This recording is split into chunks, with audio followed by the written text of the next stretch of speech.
उनके पूर्वजों की कीर्ति का बखान करते हैं, सुन करके परीक्षित जी को बड़ी प्रसन्नता होती है। क्यों?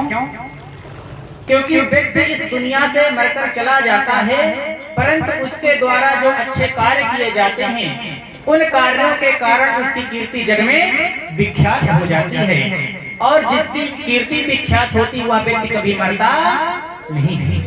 कीर्तिर यस्य स जीवति, जिसकी कीर्ति अमर होती है वह शरीर से भले मर जाए, परंतु इतिहास के पन्नों में वह सदैव अमर हो जाता है। परीक्षित जी जब अपने पूर्वजों की कीर्ति का बखान सुनते हैं तो बड़े प्रसन्न होते हैं। हमारे पूर्वजों ने कितना अच्छा काम किया कि सब लोग उनकी सराहना करते हैं।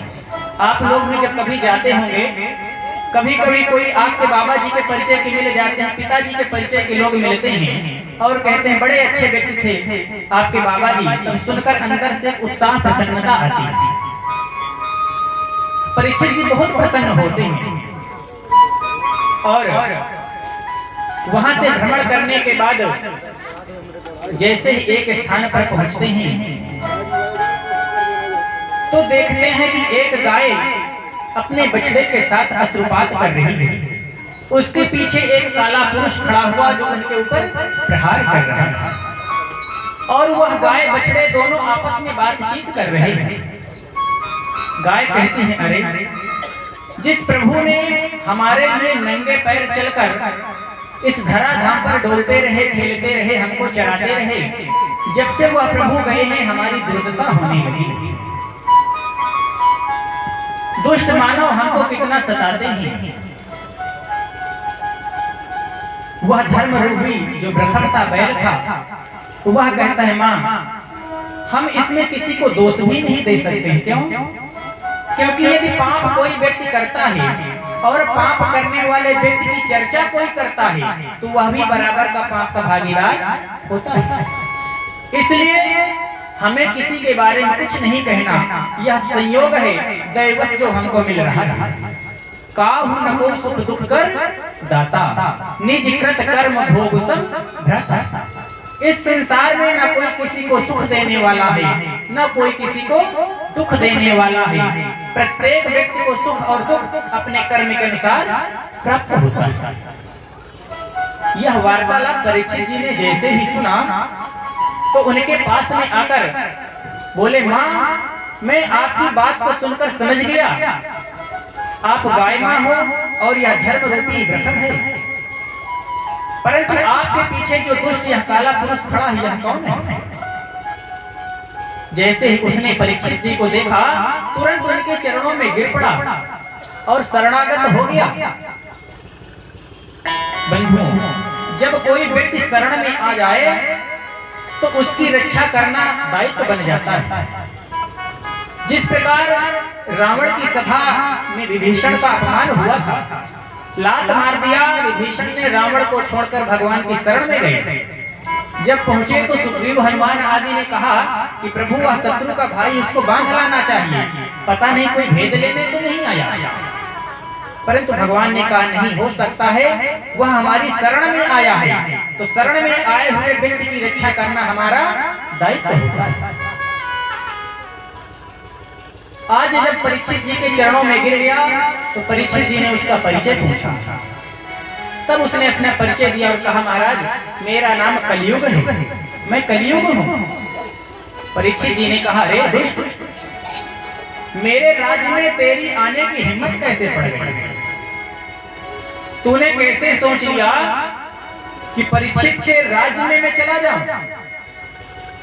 तुम यहाँ से छोड़कर अन्यत्र कहीं चले जाओ, अन्यथा उचित नहीं है।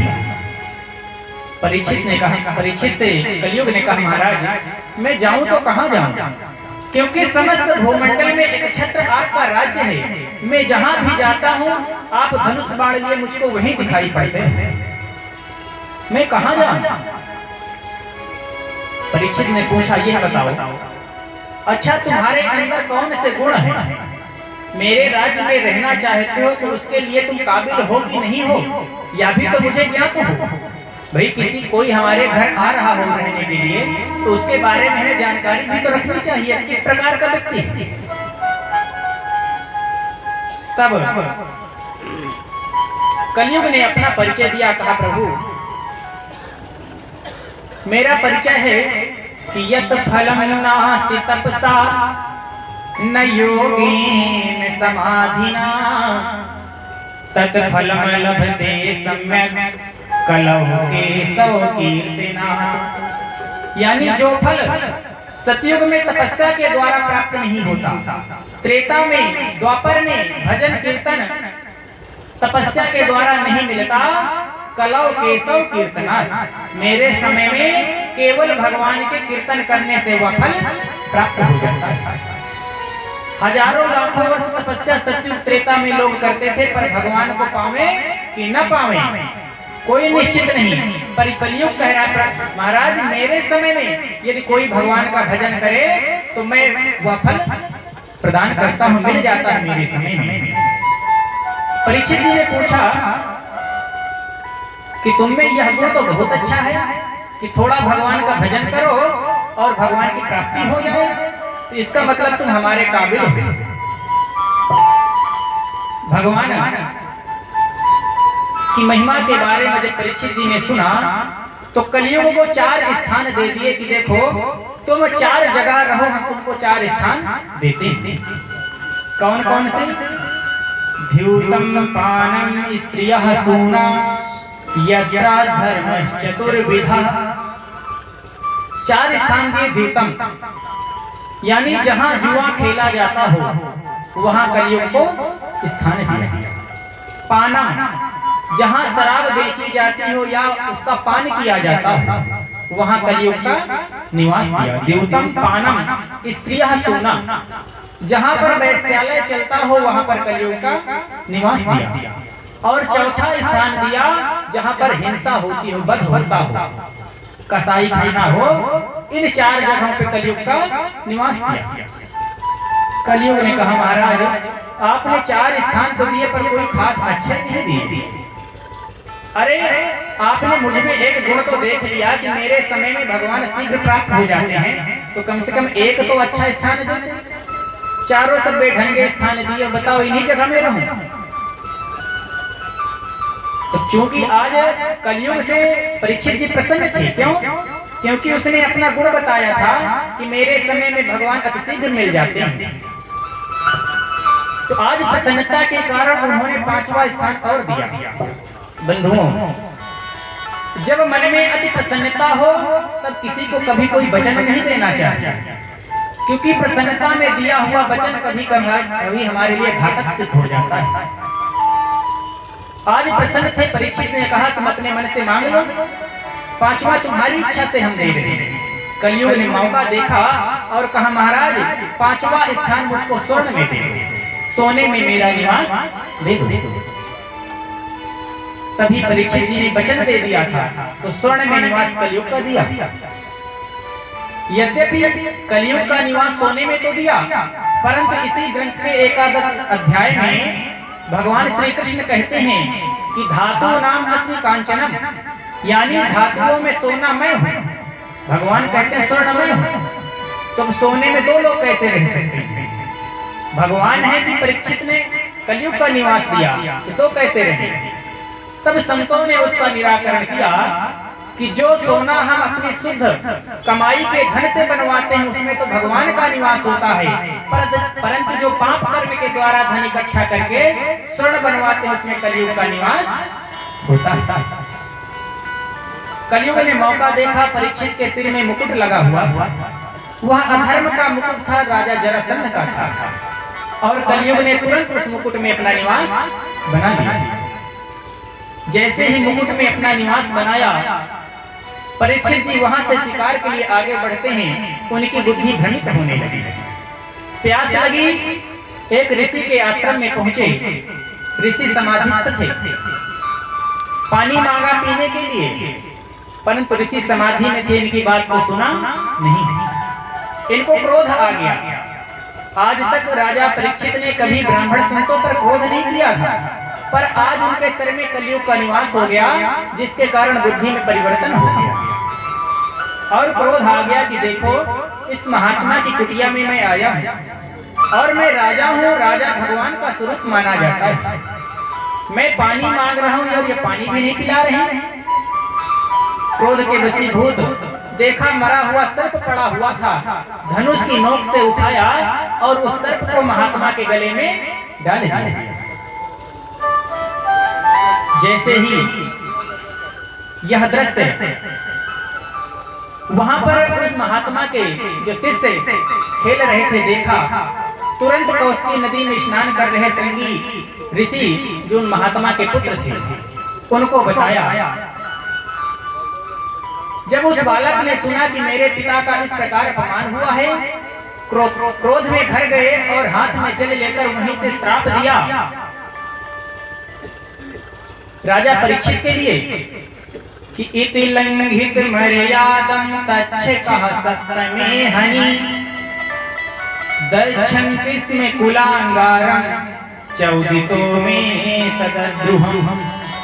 अरे जिस राजा के पूर्वजों ने आज तक संतों के ब्राह्मणों की चरण धूलि को माथे में धारण किया, उस राजा का इतना दुस्साहस कि आज मेरे पिता एक महात्मा का अपमान कर दिया। यदि इसने ऐसा अपराध किया है तो आज ऐसा कठोर दंड दूंगा कि यह भी अपने आप को याद रखेगा। और मैं श्राप देता हूं कि आज के 7वें दिन तक्षक के द्वारा डसे जाने से इस राजा की राजा परीक्षित को घोर श्राप दिया। वहां से लौटकर नदी से निकलकर अपने पिता की गोद में बैठकर रोने लगे। पिता ने बालक की जैसे ही रुदन सुना, समाधि खुली, गले से अपने सर्प को देखा तो निकालकर फेंक दिया और रोने का कारण पूछा।